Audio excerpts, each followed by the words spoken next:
僕のお母さんは魔法使いだ。お母さんはいろんな具材を買ってきて、いろんな美味しい料理を作ってくれる。僕が転んだ時、痛いの痛いの飛んでけーとお母さんにされると、本当に痛いのが消えた気がする。まるで魔法を使っているみたいだった。僕のお母さんは魔法使いだ。僕が小学生の時、友達と喧嘩してしまい、素直になれず、仲直りできない時に、自分が悪いって思うならすぐ謝ってきなさいと背中を押してくれた。そうすると、友達も同じように自分が悪いと思っていて、簡単に仲直りができた。その時、お母さんはまるで魔法使いだなぁと何気なく思った。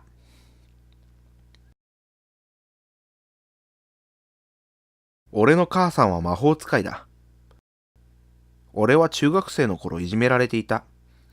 ずっと隠していたが、ある日、俺が体にあざを作っているのがバレてしまい、これはどうしたのかと追及された。思わず俺が本当のことを話すと、母さんは、よく言ってくれたね。気づいてやれなくてごめんね。と、俺を抱きしめてくれた。次の日、母さんは学校に行き、先生を問いただしたらしい。そのあまりの気迫に、先生はいじめに対して厳しくなり、俺のいじめは自然と消えていった。まるで魔法を使ったみたいに。俺のババアは魔法使いだ。高校生になった俺は母さんに対してイライラすることが多くなっていった。今思えばあれが俗に言う反抗期なんだろう。俺は仲間といるのが楽しくて、よく授業を抜け出しては遊びに行っていた。そんな俺にいつも自分の体を大切にしろ、ちゃんと学校に行けと強く言ってくれた。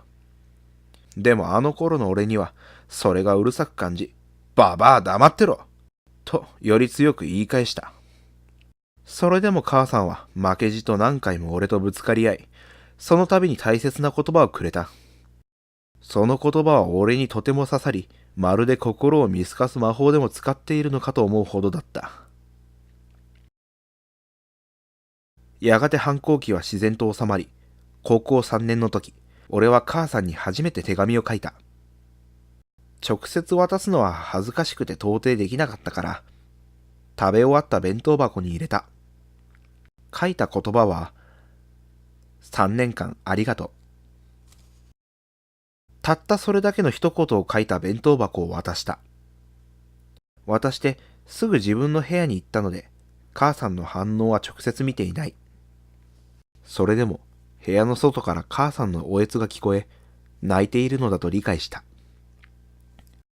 あれだけのたった一言がそんなに嬉しかったのかと、その時の俺には理解できなかった。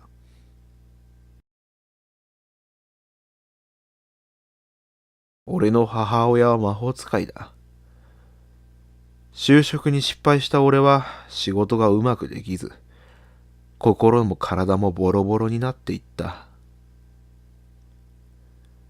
やがて限界を迎えた俺は大量の薬を飲み、死のうと試みた。結果は失敗に終わり、でも俺はそこから先を生きていく術が見つからず、何度も死のうとした。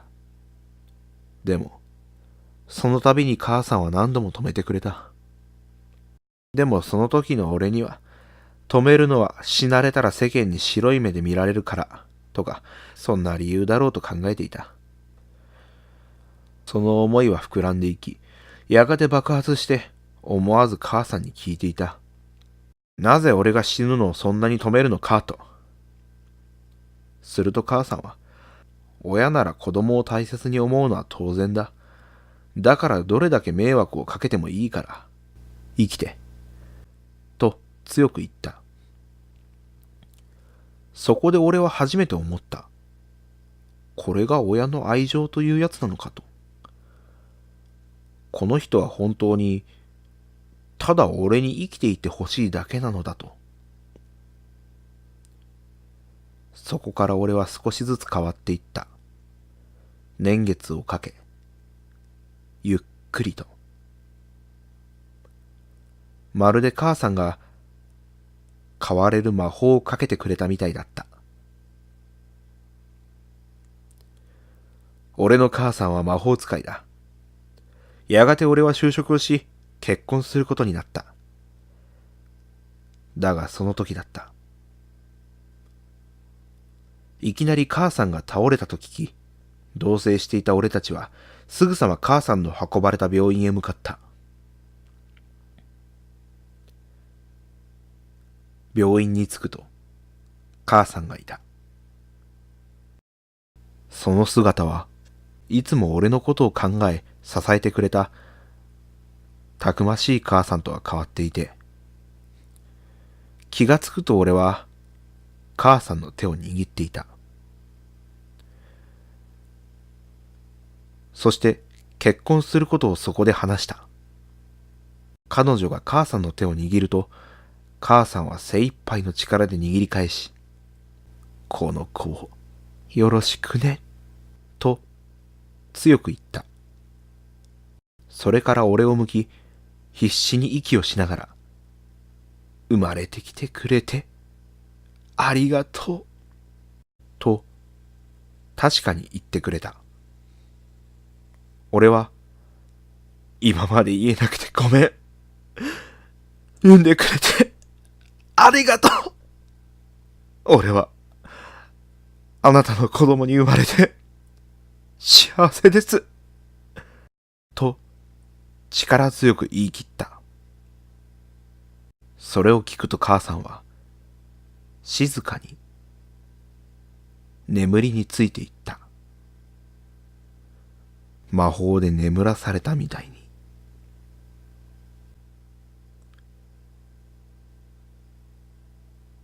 俺の母さんは、魔法使いだ。今まで俺のことをずっと支えてくれた。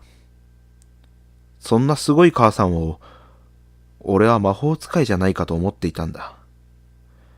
じゃなければ、あんなに俺のために自分を犠牲にしてまで育ててくれるなんて、ありえない。って、そう思ったんだ。だから、母さんは魔法使いのはずなんだ。だから、だから、だから、早く魔法を使って、戻ってこいよ。いくらそう願っても、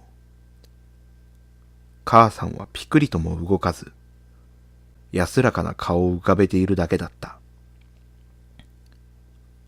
俺の目からは、涙が止まらなかった。俺の母さんは、魔法使いだった。そして、それから年月が経ち、俺たちの間に子供ができた。今度は俺が、魔法使いになる番だ。